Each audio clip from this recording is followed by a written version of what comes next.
لله نحمده ونستعينه ونستغفره ونؤمن به ونتوكل عليه ونعوذ بالله من شرور أنفسنا ومن سيئات أعمالنا من يهده الله فلا مضل له ومن يضلله فلا هادي له ونشهد أن لا إله إلا الله ونشهد أن محمدا عبده ورسوله أما بعد فقد قال الله تبارك وتعالى في القرآن المجيد والفرقان الحميد أعوذ بالله من الشيطان الرجيم بسم الله الرحمن الرحيم لقد من الله على المؤمنين إذ بعث فيهم رسولا منهم يتلو عليهم آياته ويزكيهم ويعلمهم الكتاب والحكمة وإن كانوا من قبل لفي ضلال مبين صدق الله العظيم. وقال النبي صلى الله عليه وسلم لا يؤمن أحدكم حتى يكون هواه تبعا لما جئت به أو كما قال النبي صلى الله عليه وسلم. اللهم صل على سيدنا محمد وعلى آل سيدنا محمد وبارك وسلم. اللهم صل على سيدنا محمد وعلى آل سيدنا محمد وبارك وسلم. اللهم صل على سيدنا محمد وعلى آل سيدنا محمد وبارك وسلم.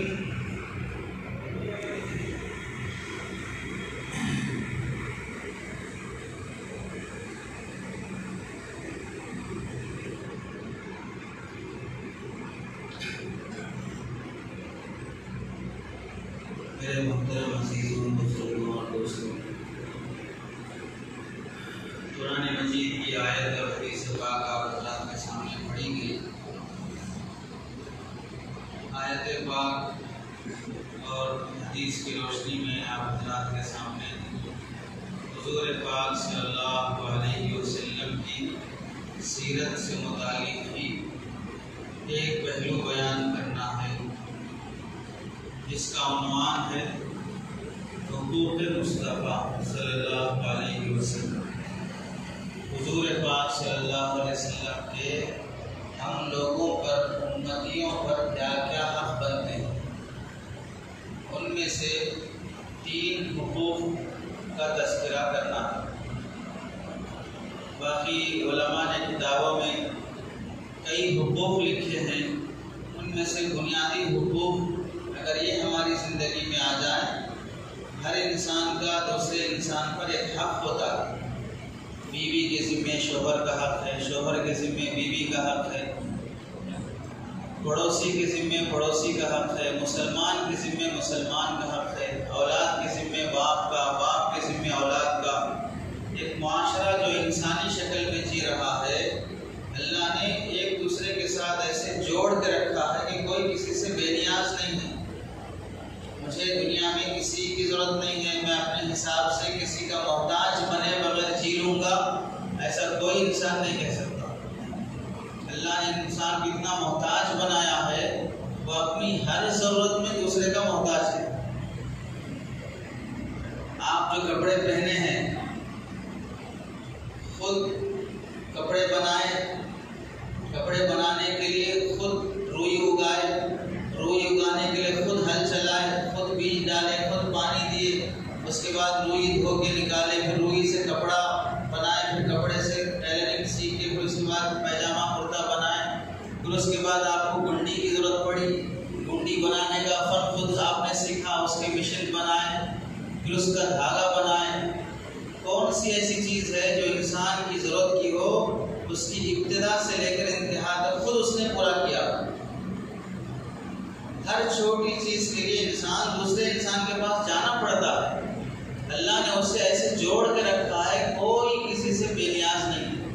کپڑے کا تاجر تاجر بھی کپڑے بنانے میں دوسرے کا محتاج ہے، وہ کپڑے بیچے گا، بنانے میں دوسرے کا محتاج ہے، پھر وہ بیچنے کے لیے خریدنے میں دوسرے کا محتاج ہے۔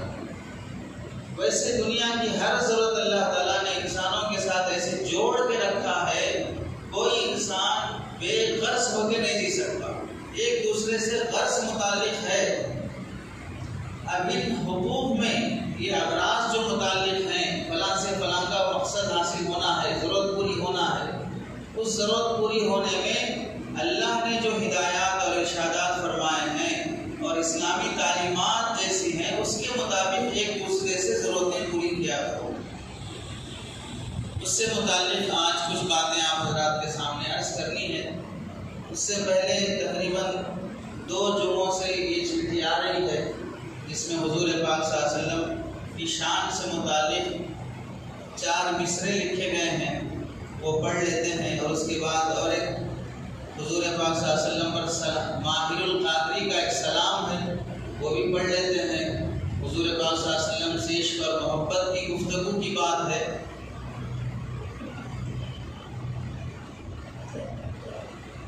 محبت میں شاعر نے لکھا ہے، آپ کے گوریے پہ سلام ہو کہ وقار تخت مٹا دیا، آپ کے گوریے پہ سلام ہو کہ وقار تخت مٹا دیا، آپ کے جھونپڑے پہ درود ہو کہ زمین کو عرش بنا دیا،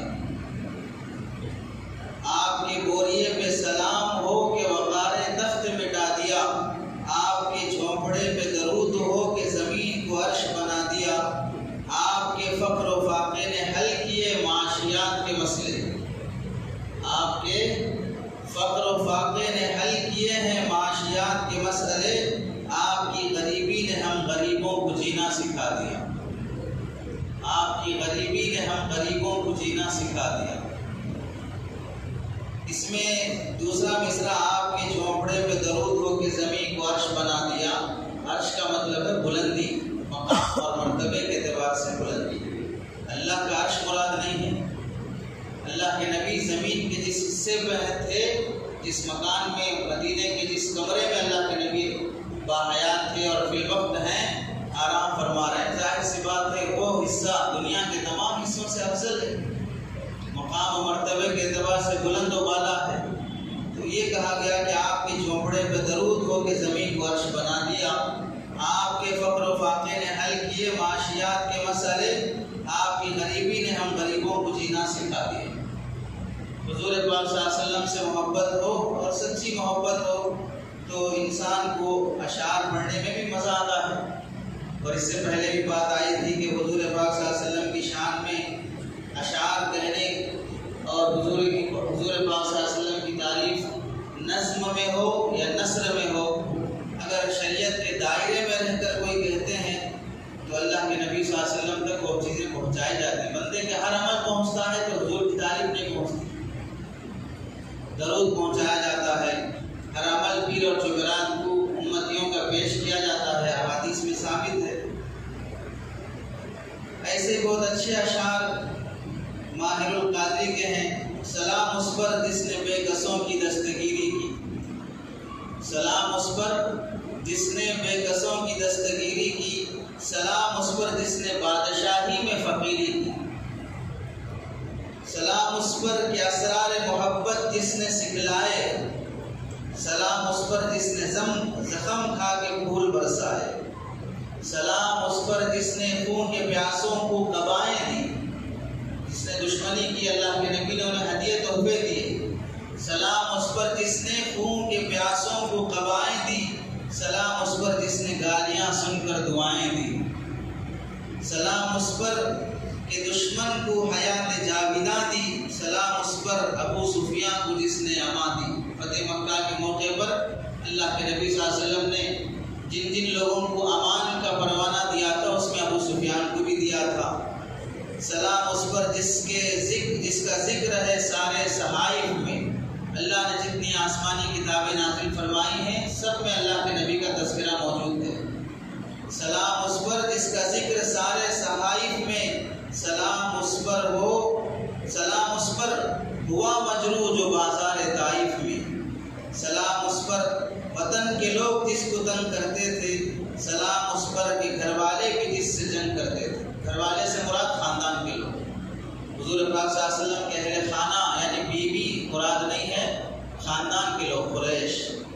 سلام اس پر کہ گھر والے بھی جس سے تنگ کرتے تھے، سلام اس پر جس کے گھر میں چاندی تھی نہ سونا تھا، سلام اس پر جس کے گھر میں چاندی تھی نہ سونا تھا، سلام اس پر کہ ٹوٹا بوریا جس کا بچھونا تھا، سلام اس پر جو سچائی کی خاطر دکھ اٹھاتا تھا، سلام اس پر جو بھوکا رہ کے اوروں کو کھلاتا تھا، سلام اس پر جو امت کے لیے راتوں کو روتا تھا، سلام اس پر جو فرش خاک پر جاڑے میں سوتا تھا، سلام اس پر جو دنیا کے لیے رحمت ہی رحمت ہے، سلام اس پر کہ جس کی ذات فخر آدمیت ہے، سلام اس پر کہ جس نے جھولیاں بھرتی فقیروں کی، سلام اس پر کہ مشقیں کھولی جس نے اسیروں کی، جھولیاں بھرتی فقیروں کی۔ صحابہ کا یہ عادت تھی کہ کوئی ضرورت بھی ہوتی دنیا کی تو اللہ کے نبی کے پاس آتے تھے، یا رسول اللہ مجھے اونٹ کی ضرورت ہے، مجھے توشے کی ضرورت ہے، تو اللہ کے نبی صلی اللہ علیہ وسلم انتظام فرما دیتے تھے۔ سلام اس پر جس کی چاند تاروں نے گواہی دی، سلام اس پر جس کے سنگ پاروں نے گواہی دی، سلام اس پر جس نے زندگی کا راز سمجھایا، سلام اس پر جو خود بدر کے میدان میں آیا، سلام اس پر جس کا نام لے کر اس کے شیدائی الٹ دیتے ہیں تخت قیصریت اوج دارائی، سلام اس پر جس کا نام لیوا ہر زمانے میں پڑا دیتے ہیں ٹکڑا سرفروشی کے فسانے میں، سلام اس پر جس کے پریشان حال دیوانے سنا سکتے ہیں اب بھی خالد و حیدر کے افسانے، درود اس پر جس کی بزم میں قسمت نہیں سوتی، سلام اس پر جس کے بزم میں قسمت نہیں سوتی، درود اس پر کہ جس کے ذکر سے سیری نہیں ہوتی۔ اللہ کے نبی کا تذکرہ کرتے جاؤ، کبھی یہ باب ختم ہونے والا نہیں ہے۔ درود اس پر کہ جس کے تذکرے پاک بازوں میں، درود اس پر جس کے تذکرے پاک بازوں میں، نیک لوگوں کی محفلوں میں نبی کا تذکرہ ہوتا ہے، اولیاء کی زبانوں پر نبی کا تذکرہ رہتا ہے۔ درود اس پر جس کے تذکرے ہیں پاک بازوں میں، درود اس پر جس کا نام لیتے ہیں نمازوں میں۔ ہم اتحیات پڑھتے ہیں تو اس کے بعد درود بھی پڑھتے ہیں۔ درود اس پر جسے شمع سبستہ ازل کہیے، شمع سبستان ازل کہیے، درود اس ذات پر فخر بنی آدم جسے کہیے۔ ساری انسانیت کو جس پہ فخر ہو وہ سرکار دو عالم صلی اللہ علیہ وسلم کی ذات ہے۔ اللہ کے نبی صلی اللہ علیہ وسلم پر درود و سلام پڑھنے کا جو طریقہ ہے وہ تو احادیث میں آیا ہے کہ اللہ کے نبی صلی اللہ علیہ وسلم سامنے ہوں تو سلام کریں، دور ہوں تو درود بھیجیں، اور باحیات پردہ فرما چکے ہیں تو یہاں سے اللہ کے نبی صلی اللہ علیہ وسلم پر سلام بھیجنے کا طریقہ، اتحیات میں جو ہم سلام پڑھتے ہیں وہ سلام ہے جو اللہ کے نبی پر بھیجا جاتا ہے۔ اور اگر روزے پہ حاضری ہو تو وہاں کھڑے ہو کر الصلاۃ والسلام علیک یا رسول اللہ، وہاں کھڑے ہو کر، یہاں دور سے رہ کر الصلاۃ والسلام علیک یا رسول اللہ کہنا ایک بے ادبی ہے، گستاخی ہے۔ کیوں بے ادبی ہے؟ قرآن مجید میں اللہ تعالیٰ ارشاد فرماتے ہیں ان الذین ینادونک من وراء الحجرات اکثرهم لا یعقلون، ان الذین جو لوگ ینادونک آپ کو پکارتے ہیں، من وراء الحجرات کمرے کے باہر کھڑے ہو کر، اللہ کے نبی روم میں ہیں اور باہر صحابہ کھڑے ہو کر یا محمد یا رسول اللہ کچھ بھی پکار رہے ہوں، ینادونک من وراء الحجرات کمرے کے باہر، گھر کے باہر کھڑے ہو کے آپ کو آواز دے رہے ہیں، اکثرهم لا یعقلون، ان کو عقل نہیں ہے، ان کو سمجھ نہیں ہے۔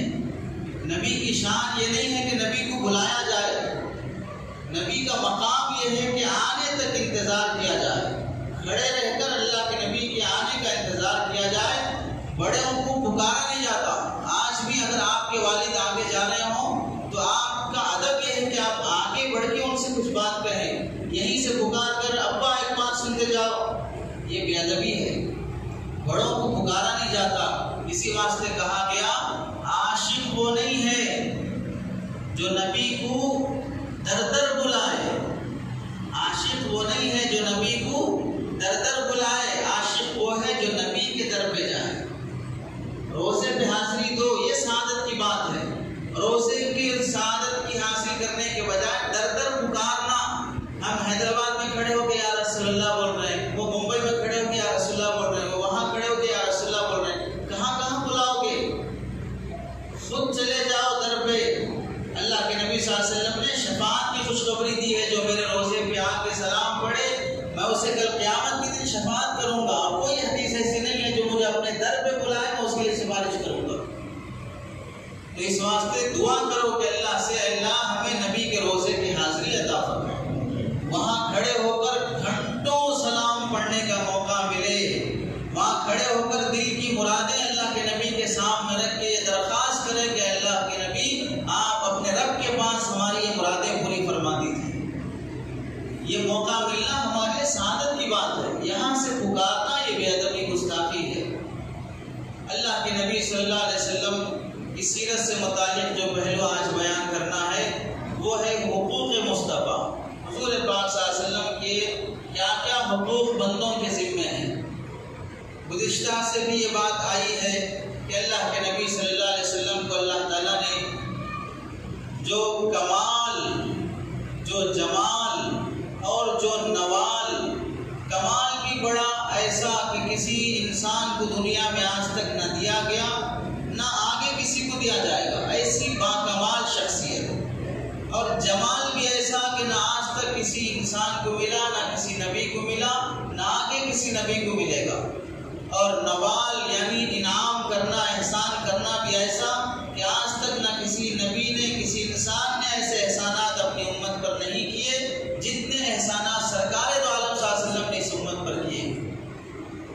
اللہ کے نبی صلی اللہ علیہ وسلم کی حدیث پاک میں آتا ہے، ایک بار اللہ کے نبی صلی اللہ علیہ وسلم نے آیت تلاوت فرمائی، ان تعذبهم فانهم عبادك وان تغفر لهم فانك انت العزیز الحکیم.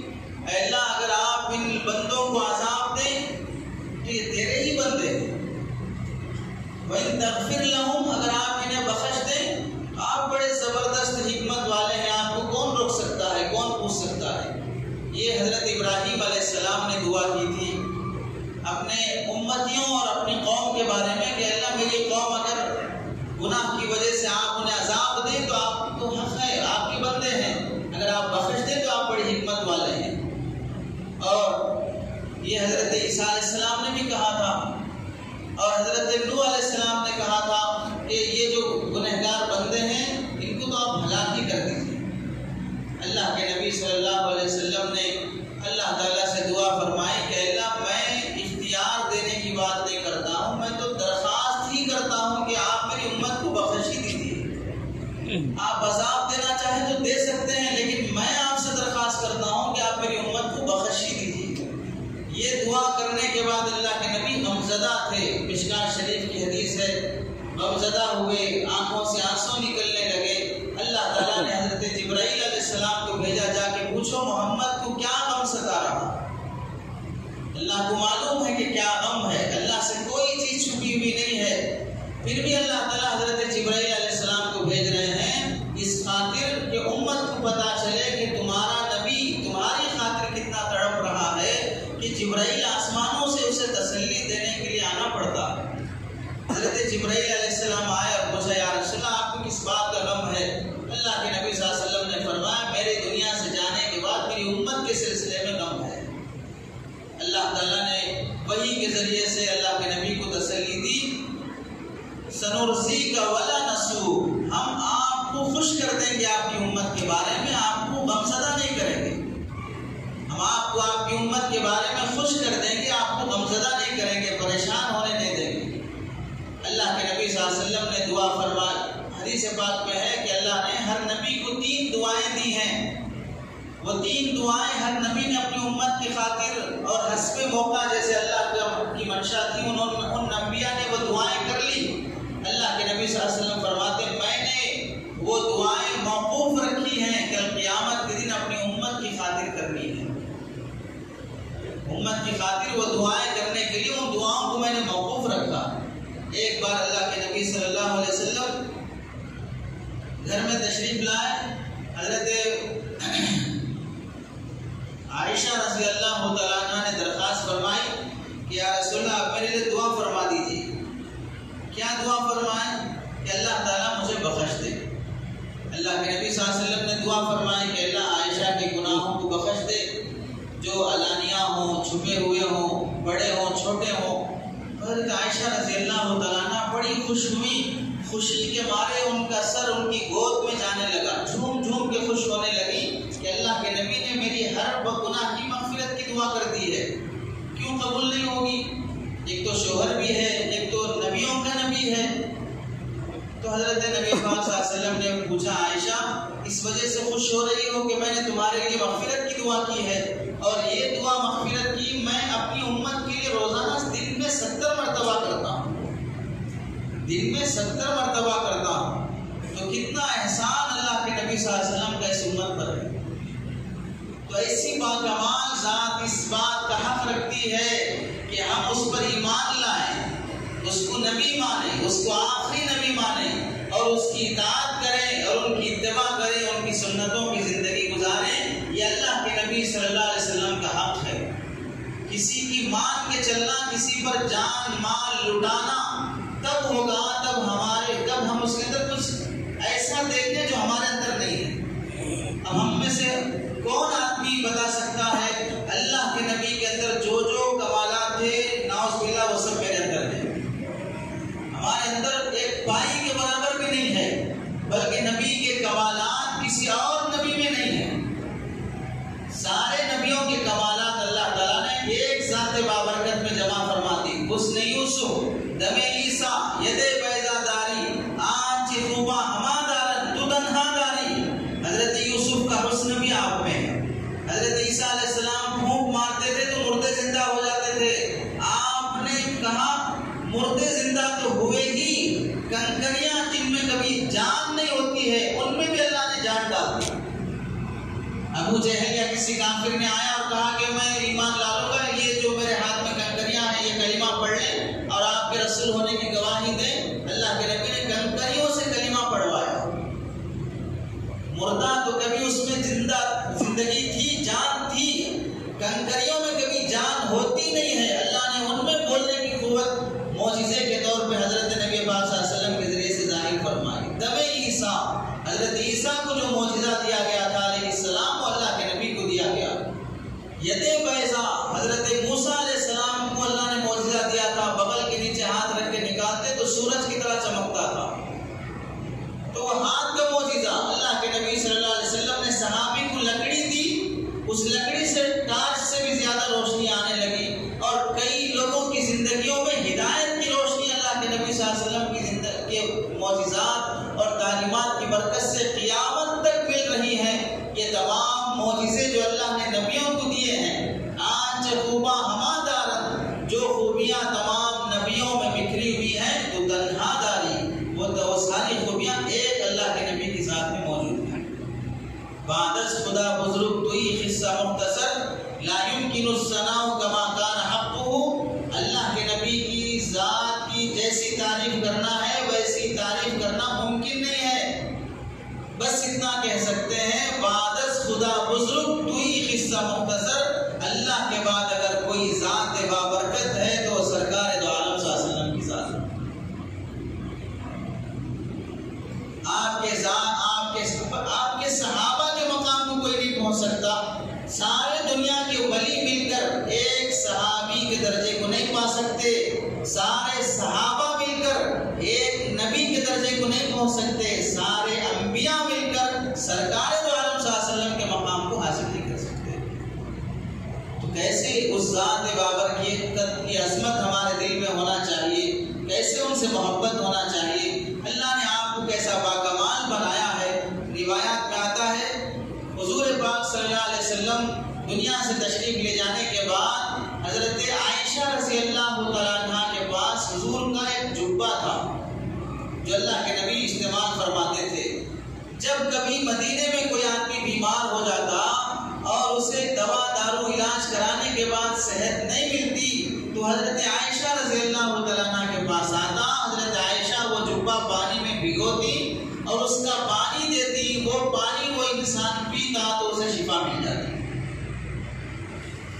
حضور پاک صلی اللہ علیہ وسلم کا استعمال کیا ہوا کرتا دھو کر پلایا جاتا تو اس سے بیماروں کو شفا مل جاتی تھی۔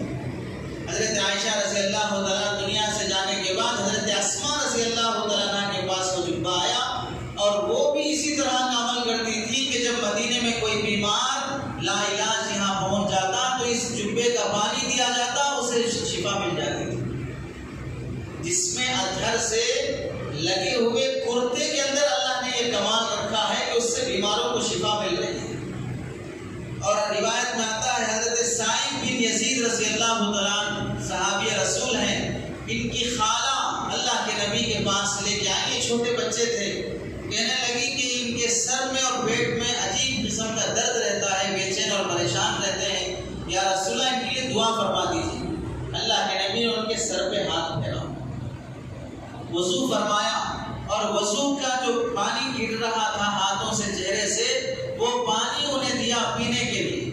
ان سائب بن یزید رضی اللہ تعالیٰ نے اس بچے نے وضو کا پانی اللہ کے نبی صلی اللہ علیہ وسلم کی وہ برکت کا پانی پیا، اس پانی کے پینے کے بعد اس کے سر اور پیٹ کی بیماری ختم ہو گئی۔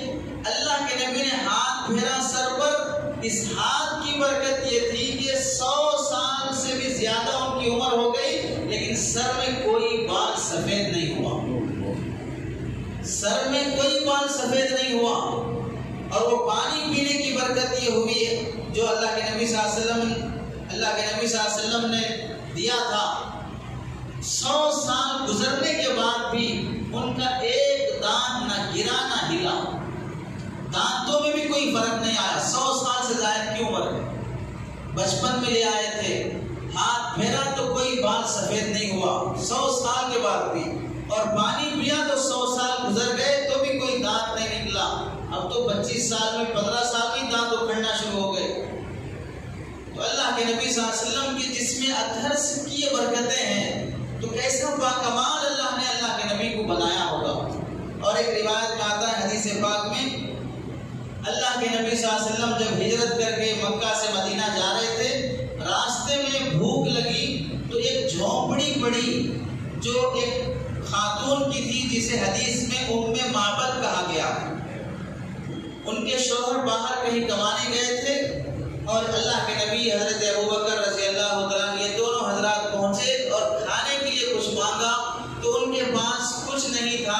انہوں نے عرض کیا کہ یہ چھوٹی بکریاں ہیں اور ابھی دودھ دینے کے قابل نہیں ہیں، اور ہیں بھی تو ان کے تھن بالکل سوکھے ہوئے ہیں، ان میں دودھ ہے ہی نہیں ہے۔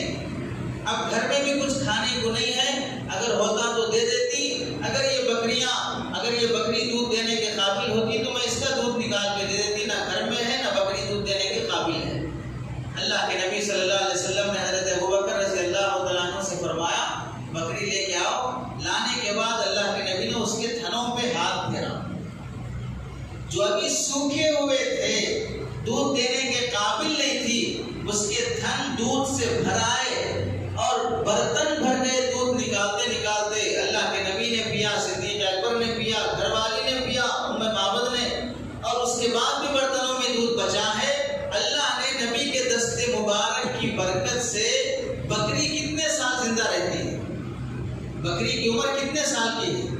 کتنے سال جیے گی؟ 8 سال 10 سال، کتنی عمر ہے بکری کی؟ اللہ کے نبی ہجرت کے وقت اس بکری کے تھنوں کو ہاتھ لگائے تھے، مدینے میں اللہ کے نبی 10 سال رہے، 10 سال تک وہ بکری برکت والا دودھ دیتی رہی۔ نبی دنیا سے چلے گئے، تشریف لے گئے، حضرت ابوبکر رضی اللہ عنہ کے خلافت کے 2 سال، ان 2 سالوں میں بھی دودھ دیتی رہی۔ حضرت عمر رضی اللہ عنہ کے 10 سال، ان 10 سالوں میں مدینے میں ایک بار ایسا قحط آیا کہ مدینے میں کھانے کا انتظام نہیں تھا، تو حضرت عمر رضی اللہ عنہ ملک شام سے اناج منگانا پڑا۔ ایسے قحط کے زمانے میں یہ بکری برتنوں بھر بھر کے دودھ دیتی تھی۔ کتنی برکت سرکار دو عالم صلی اللہ علیہ وسلم کی اس دستے مبارک کی وجہ سے۔ تو اللہ کے نبی کا چہرہ، اللہ کے نبی صلی اللہ علیہ وسلم کا ہاتھ، اللہ کے نبی کا پسینہ، حضرت نبی پاک صلی اللہ علیہ وسلم آرام فرما رہے ہیں، پسینے کے خطرے گرمی کی وجہ سے گر رہے تھے۔ حضرت عائشہ رضی اللہ تعالیٰ نے دیکھا پسینے کے خطرے گر رہے ہیں اور ان خطروں سے روشنی نکل رہی ہے، پسینے کے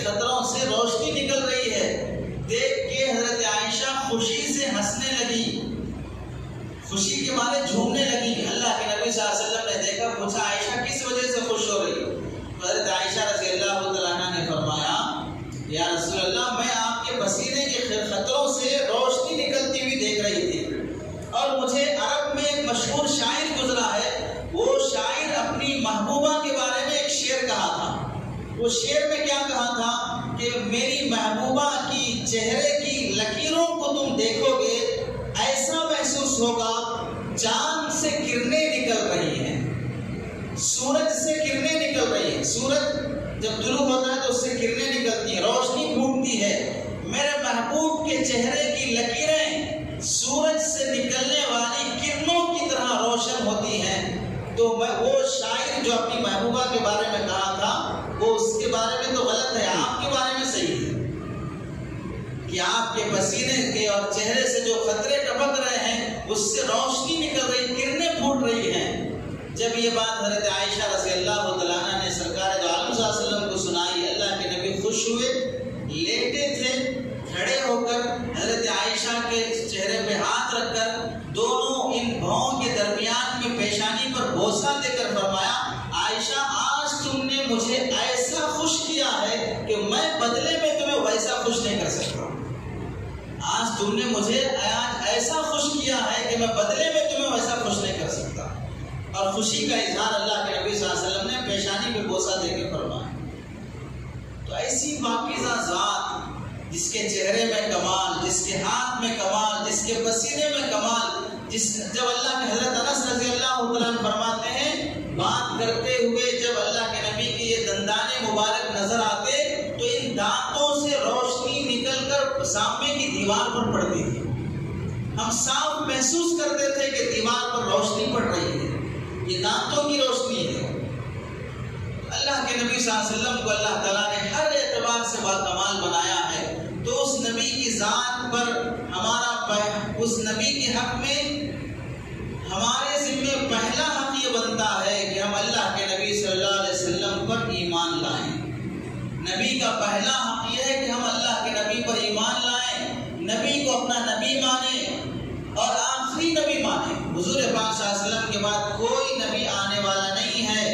ایمان لانا نبی پر اور اللہ کے نبی کو نبی ماننا یہ مسلمانوں پر پہلا حق ہے. قرآن مجید میں اللہ تعالیٰ ارشاد فرماتے ہیں, فآمنوا باللہ ورسولہ ونور الذی انزلنا, ایمان لاؤ اللہ پر اور اس کے رسول پر, اس نور پر جو ہم نے نازل کیا. مفسرین نے لکھا ہے نور سے مراد قرآن مجید. اللہ پر ایمان, اللہ کے رسول پر ایمان اور قرآن مجید پر ایمان لاؤ.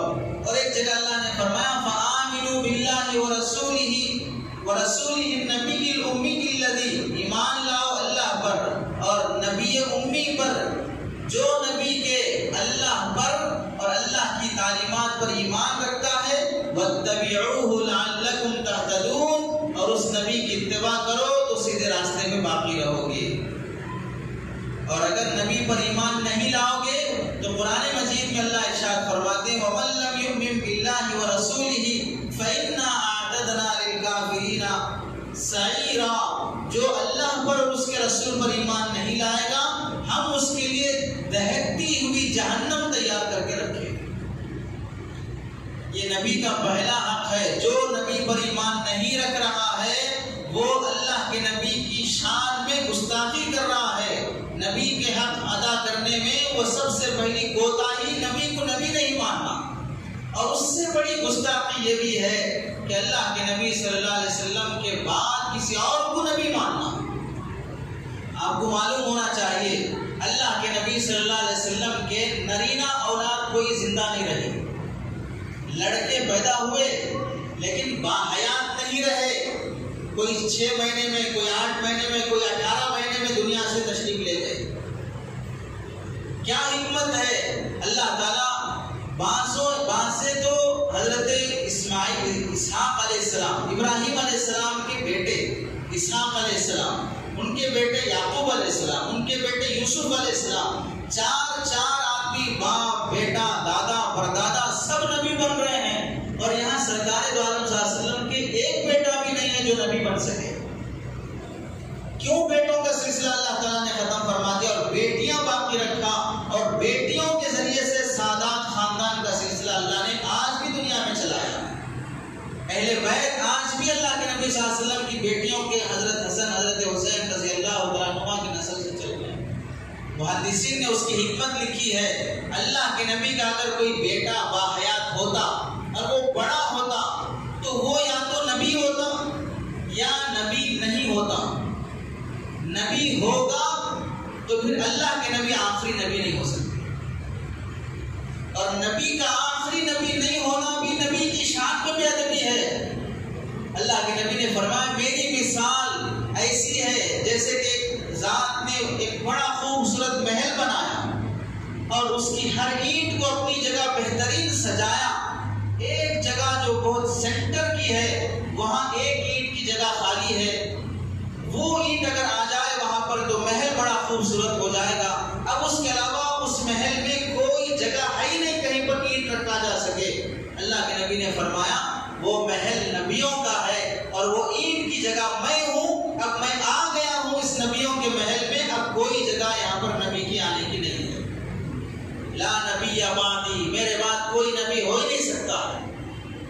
تو اللہ کے نبی کے اگر کوئی بیٹے باحیات ہوتے تو یا تو وہ نبی ہوتے تو اللہ کے نبی آخری نبی نہیں ہو سکتے، تو یہ بھی نبی کی شان کے خلاف ہے۔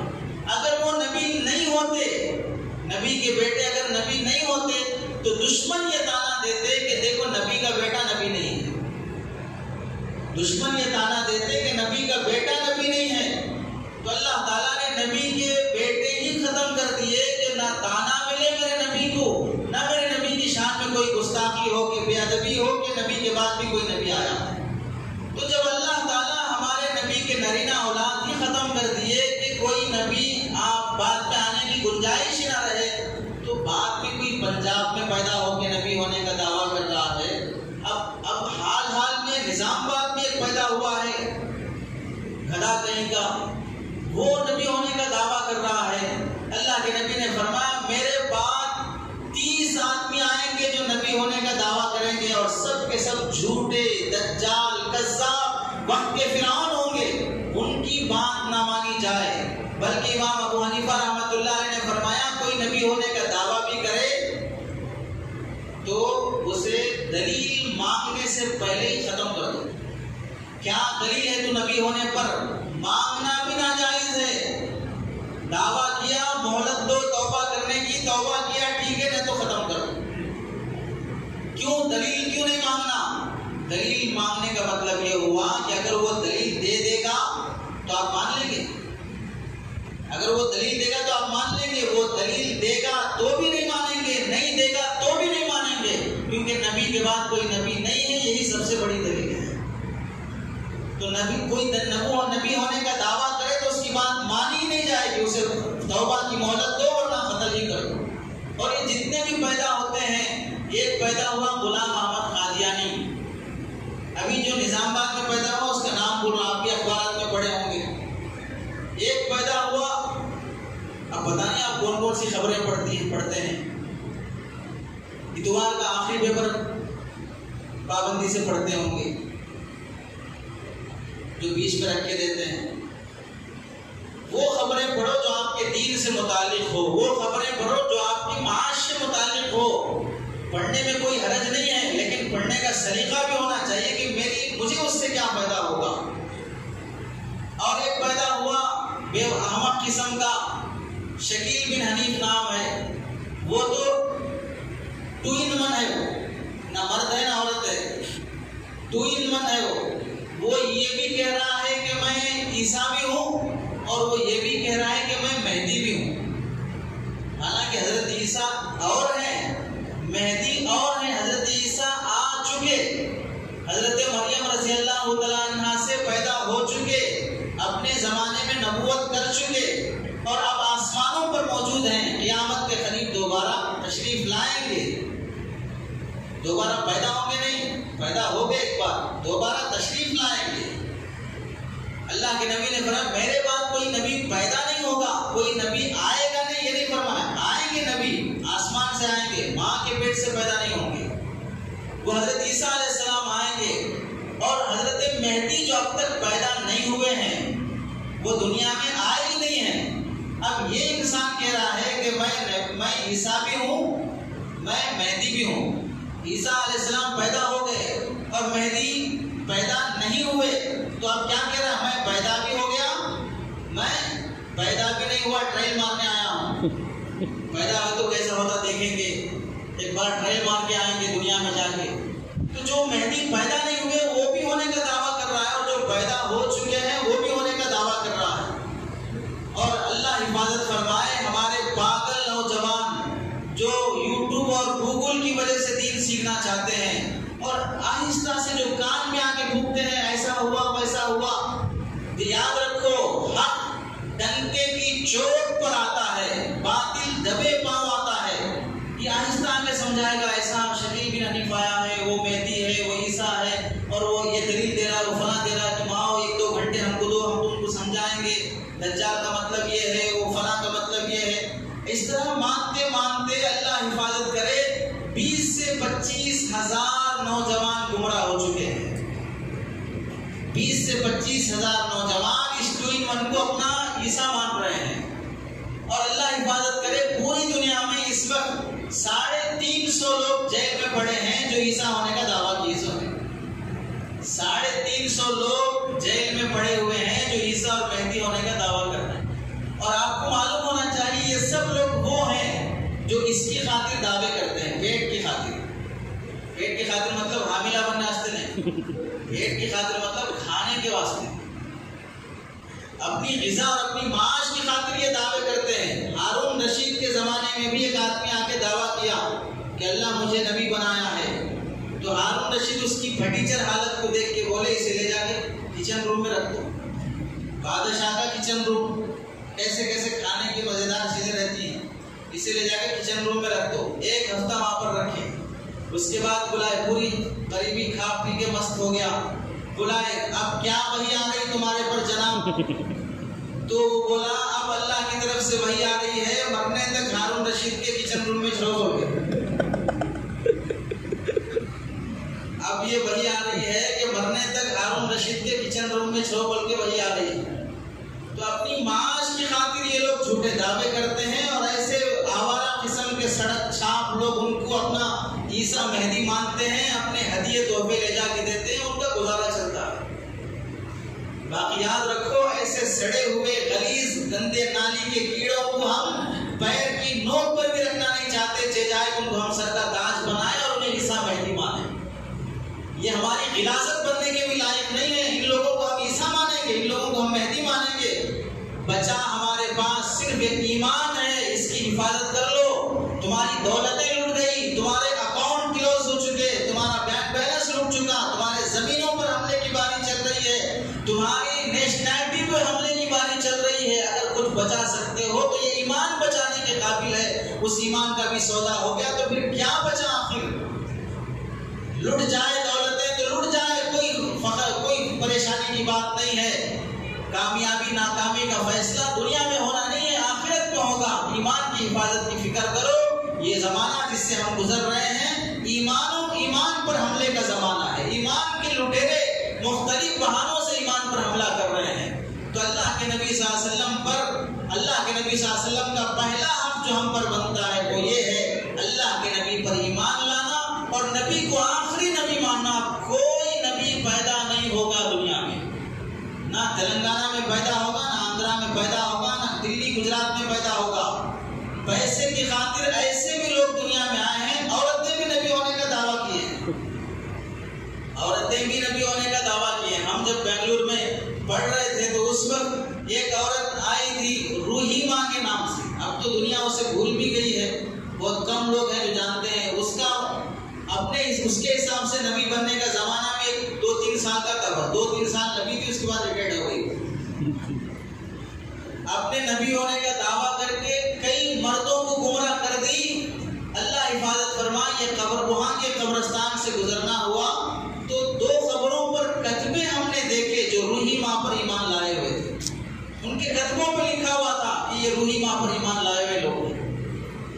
ایسی منحوس زندگی ہے کہ سرکار دو عالم صلی اللہ علیہ وسلم جیسا باکمال نبی ملنے کے بعد کسی اور کو نبی ماننا تو تف ہے ایسی زندگی پر۔ زمانے جاہلیت میں جو اشعار نبی کی شان میں کہے گئے تھے ان میں ایک شعر یہ بھی کہا گیا تھا کہ اگر کوئی فرعون، نمرود، حامان جنہوں نے خدائی کا دعویٰ کیا ہے وہ اگر سرکار دو عالم صلی اللہ علیہ وسلم کا چہرہ دیکھ لیتے تو کبھی خدائی کا دعویٰ نہیں کرتے۔ ایسا مبارک چہرہ جسے اللہ نے دیا ہو وہی نبی ہو سکتا ہے، اور اسے نبی بنا کر بھیجنے والا ہی خدا ہو سکتا ہے، کوئی اور دوسرا خدا نہیں ہو سکتا، کوئی اور دوسرا نبی نہیں ہو سکتا ہے۔ تو پہلا حق یہ ہے کہ ہم اللہ کے نبی صلی اللہ علیہ وسلم پر ایمان لائیں۔ دوسرا حق یہ ہے کہ اللہ کے نبی صلی اللہ علیہ وسلم کی اطاعت کریں۔ نبی ماننے کے بعد اطاعت کرنا، قرآن مجید میں اللہ ارشاد فرماتے ہیں اطیعوا اللہ و رسولہ، اللہ اور اس کے رسول کی اطاعت کرو، ولا تولوا عنہ، ان سے منہ نہ پھیرو، روگردانی نہ کرو، وما ارسلنا من رسول الا لیطاع باذن اللہ، ہم نے ہر رسول کو اسی لیے بھیجا ہے کہ ان کی اتباع کی جائے۔ رسول آتا ہی اس لیے ہے کہ لوگ ان کی مان کے چلیں، کسی اور کی نہیں۔ اور ایک جگہ اللہ ارشاد فرماتے ہیں وَمَن يُطِعِ الرَّسُولَ فَقَدْ أَطَاعَ اللَّهَ، جس نے رسول کی مان کے چلا اس نے اللہ کی مان کے چلا۔ وَمَا آتَاكُمُ الرَّسُولُ فَخُذُوهُ وَمَا نَهَاكُمْ عَنْهُ فَانْتَهُوا، رسول جو تمہیں حکم کرے وہ مانو، جس سے منع کر دے اس سے رک جاؤ۔ اور ایک جگہ ارشاد فرمایا اطاعت کرنے پر کیا ثواب ملے گا، وَمَن يُطِعِ الرَّسُولَ فَأُولَٰئِكَ مَعَ الَّذِينَ أَنْعَمَ اللَّهُ عَلَيْهِم مِّنَ النَّبِيِّينَ وَالصِّدِّيقِينَ وَالشُّهَدَاءِ وَالصَّالِحِينَ۔ ہر نماز میں سورہ فاتحہ میں بندہ مانگتا ہے اهدنا الصراط المستقیم، سیدھا راستہ دکھا، صراط الذین انعمت علیہم، جن پر آپ نے انعام کیا ہے ایسے لوگوں کا راستہ دکھائیے۔ اللہ سے مانگتا ہے تو اللہ فرماتے ہیں سیدھے راستے والے جن پر اللہ نے انعام کیا ہے وہ انبیاء کا راستہ، وہ صدیقین کا راستہ، وہ شہداء کا راستہ، وہ صالحین کا راستہ۔ جو اللہ اور اس کے رسول کی اطاعت کرے گا اللہ اسے ان چار لوگوں کے راستے پہ چلائے گا، صالحین، شہداء، صدیقین اور انبیاء کا راستہ۔ اور کم درجہ جو اللہ نے اس میں ذکر کیا ہے صالحین، پہلا درجہ من النبیین، دوسرا درجہ من الصدیقین، تیسرا شہداء، چوتھا صالحین۔ اور یہ جو کم درجہ اللہ ذکر کر رہے ہیں صالحین، جسے ہم کہتے ہیں اولیاء اللہ، اللہ اسے ولیوں کے راستے پہ چلائیں گے، اسے ولی بنائیں گے جو اللہ اور اس کے رسول کی اطاعت کرے گا۔ اور ولی کے حق میں اللہ کتنا بڑا مقام دیے ہیں۔ قرآن نماز میں ہم اتحیات پڑھنے کے ساتھ ساتھ کیا کرتے ہیں، السلام علینا وعلی عباد اللہ الصالحین، سلام ہو اللہ کے نیک بندوں پر۔ ہر نمازی اولیاء پہ سلام بھیج رہا ہے، ہر نمازی اولیاء پر اور نیک لوگوں پہ سلام بھیج رہا ہے۔ تو جو اطاعت کرے گا رسول کی اللہ اسے ہر نمازی کی زبان سے سلام پہنچائے گا، اتنا بڑا مقام ہے۔ اور جو رسول پاک صلی اللہ علیہ وسلم کی اطاعت نہیں کرے گا، قرآن میں اللہ ارشاد فرماتے ہیں یوم تقلب وجوہہم فی النار، جس دن جہنم میں جہنمیوں کو ڈالا جائے گا تو اس دن جہنمی کہیں گے یا لیتنا اطعنا اللہ ورسولہ، کاش ہم اللہ اور اس کے رسول کی اطاعت کرتے تو ہمیں جہنم میں جانا نہ پڑتا۔ اللہ اور اس کے رسول کی نہ ماننے کی وجہ سے جہنم میں جا رہے ہیں۔ اور ایک جگہ اللہ ارشاد فرماتے ہیں یوم یعض الظالم علی یدیہ، ظالم کل قیامت میں اپنا عذاب دے کر ہاتھ چبانا شروع کرے گا، اپنا ہاتھ خود کھائے گا اور افسوس کرتے ہوئے کہے گا یا لیتنی اتخذت مع الرسول سبیلا، کاش کہ میں رسول کی اطاعت کر کے جیتا تو آج یہ نوبت نہ آتی۔ تو دوسرا حکم ہے، دوسرا حق بنتا ہے سرکار دو عالم صلی اللہ علیہ وسلم کی اطاعت کرنا۔ اور آخری چیز بول کے ختم کرتے ہیں، تیسرا حق بنتا ہے اتباع سنت، سرکار دو عالم صلی اللہ علیہ وسلم کی سنتوں پہ زندگی گزارنا۔ اللہ کے نبی ارشاد فرماتے ہیں من احیا سنتی عند فساد امتی، جب بگاڑ ہو معاشرے میں، مغربی تہذیب ترقی سمجھی جا رہی ہو، چھوٹے چھوٹے کپڑے پہننا، تنگ ٹائٹ کپڑے پہننا، رشوت کھانا، سود کھانا، جھوٹ اور ڈنڈی مار کے کمانا، بے پردہ بے حیا بن کے گھومنا، نکاح کے بجائے زنا کو ترجیح دینا، حلال کے بجائے حرام کو ترجیح دینا، خاندانی نظام کو بکھیر دینے والی حرکتیں کرنا، ماں بہن بیٹی بیوی کا فرق ختم ہو جانا، انسانیت حیوانیت کی جگہ لے لینا، حیوانیت کی ناش ہو جانا۔ جب اسلامی لباس پہننا، سچ بولنا، اخلاق کے ساتھ جینا، کسی کے ساتھ نرمی سے پیش آنا، یہ معاشرے میں دیوانہ شمار کیا جاتا ہو، ایسے موقع پر سنت پر عمل کر کے دکھاؤ، اللہ تعالیٰ تمہیں 100 شہیدوں کا ثواب دے گا۔ مسجد میں نظروں کی حفاظت آسان ہے، بازار میں نظر کی حفاظت کر کے دکھاؤ۔ مسجد میں جھوٹ بولنا مشکل ہے، سچ بولتا ہے، بازار میں جھوٹ سے بچ کے دکھاؤ۔ جب فساد ہو، جب مشکل مرحلہ ہو، اس موقع پر جب آدمی سنت پہ عمل کر کے دکھائے گا تو اللہ کے نبی فرماتے ہیں اللہ اسے 100 شہیدوں کا ثواب دے گا۔ بادشاہ کے دسترخوان پر جہاں اسراف کیا جاتا ہے، کھانا پھینکا جاتا ہے، نوالے اڑائے جاتے ہیں، ہاتھ سے کھانا بے ادبی، چمچے سے کھانا ادب اور ترقی تہذیب شمار کی جاتی ہو، اسٹائل سے بیٹھنا اسے ترقی اور سنت کے مطابق بیٹھنا اسے دقیانوسیت شمار کی جاتی ہو، اسے دیوانہ پن شمار کیا جاتا ہو، ایسے موقع پر سنت پر عمل کر کے دکھانا اور سنت کے مطابق کھانا یہ 100 شہیدوں کا ثواب رکھتا ہے۔ حضرت حذیفہ رضی اللہ عنہ بادشاہ کے دسترخوان پر کھانا کھا رہے ہیں، نوالا نیچے گر گیا، نوالا اٹھا کر روٹی تھی پھونک کر کھانے لگے تو بازو سے جو دوست تھا بادشاہ کا اس نے گولی مار کے کہا کہ یہ بادشاہ کا دسترخوان ہے، گرا ہوا نوالا اٹھا کے کھانا یہاں کی تہذیب کے خلاف ہے۔ تو حضرت حذیفہ رضی اللہ عنہ نے جواب دیا اترک سنت حبیبی لہؤلاء الحمقاء، ان پاگلوں کی وجہ سے میں اپنے حبیب کی سنت نہیں چھوڑ سکتا ہوں۔ وہ تھے صحابہ جو بادشاہوں کے دسترخوان پر بھی نبی کی سنت زندہ رکھتے تھے۔ بادشاہ نے دعوت دی، بازو کرسی سونے کی بنا کر بٹھانے کے لیے بلایا، بیٹھنے کے بعد احساس ہوا کہ سونے کی بنی ہوئی کرسی ہے، فوراً اتر کر نیچے بیٹھ گئے اور کہا کہ میرے حبیب نے منع کیا ہے سونا استعمال کرنے سے، مرد کو سونا استعمال کرنے سے منع کیا ہے۔ نبی کی نگاہ پڑی، ایسے کپڑے پہن کے آئے جو عورتوں کے پہننے کے ہیں، ناپسندیدہ نگاہ سے اللہ کے نبی نے دیکھا، وہ صحابی سمجھ گئے، لے جا کے وہ چادر بیوی کھانا بنا رہی ہے اس تنور میں ڈال کے کھانا بنا دیا، لکڑیوں کی جگہ چادر جلا دی۔ دوسرے دن اللہ کے نبی نے پوچھا چادر کیا ہو گئی؟ یا رسول اللہ میں نے جلا دیا ہے۔ کیوں جلائے؟ بیوی کو دے دیتے وہ استعمال کر لیتی۔ یا رسول اللہ آپ نے جس کو ناپسندیدہ نگاہ سے دیکھا ہو وہ اب آپ کے ہی لائق ہے، وہ جلنے کے ہی لائق ہے، وہ جسم پہ پہننے کے لائق نہیں ہے۔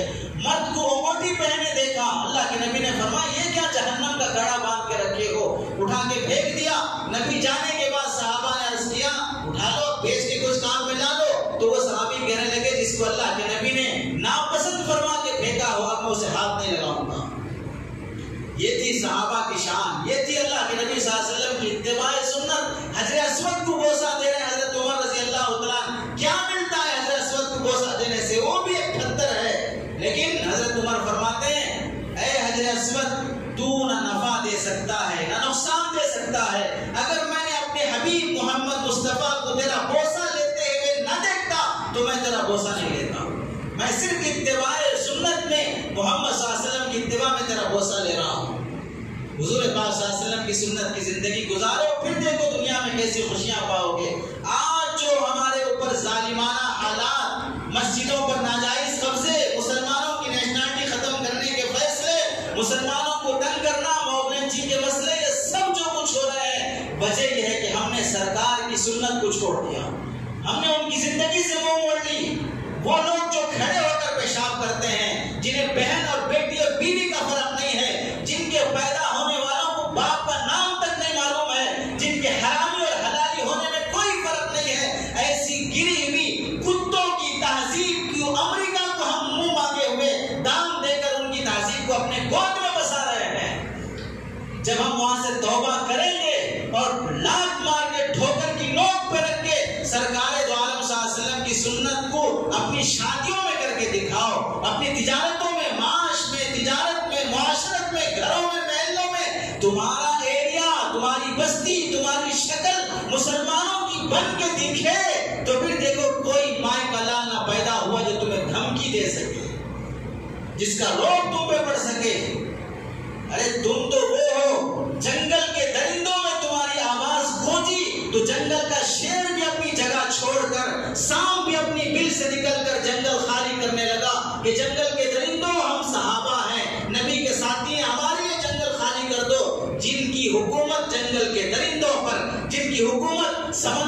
پانیوں پر، جن کی حکومت بدلتے ہوئے ہواؤں پر، جن کی حکومت سانپ بچھو پر ہوئی ہو، کیا ان کی حکومت ایک ادنا سے انسان پر نہیں ہو سکتی؟ تمہارے اندر سے وہ ضمیر مر چکا ہے، تمہارے اندر سے سرکار دو عالم صلی اللہ علیہ وسلم کی محبت، عظمت، اتباع سنت ختم ہو چکی ہے۔ آج تمہارے فنکشن ہال پر سجی ہوئی کرسیاں تمہیں چڑھاتی ہیں، تمہاری بیٹی میں پردہ ہے، وہ کرسی پردے میں ڈھکی ہوئی ہے۔ کرسیوں کو سجایا جا رہا ہے اور دلہن کو بے پردہ کرسی میں بٹھایا جا رہا ہے۔ تم سے تو وہ کرسی بہتر ہے جس کا پردہ اٹھا کے دیکھو، اندر سے سڑی ہوئی کرسی ہوگی لیکن اوپر سے پردہ ڈال کر کے سجایا گیا ہے، اور تم سجی ہوئی دلہن کو بے پردہ سب کے سامنے مصافحہ کرنے کے لیے کھڑا کر رہے ہو، اس سے سیلفی لی جا رہی ہے۔ کیسی گندی تہذیب کو مسلمان ترقی سمجھ رہا ہے۔ حضرت حسن بصری نے فرمایا تھا، اپنے زمانے کے مسلمانوں کو دیکھ کر تم کو اگر صحابہ دیکھ لیتے تو تمہیں کافر کہتے، اور آج ہمیں صحابہ دیکھ لیتے تو پتہ نہیں کیا کہتے۔ مسلمانوں، سرکار دو عالم صلی اللہ علیہ وسلم کی سنت کو اپناؤ، اللہ دیکھو پھر کیسی ترقی دیں گے۔ اللہ سے دعا ہے کہ سنی باتوں پر عمل کی توفیق نصیب فرمائے۔ وآخر دعوانا الحمدللہ۔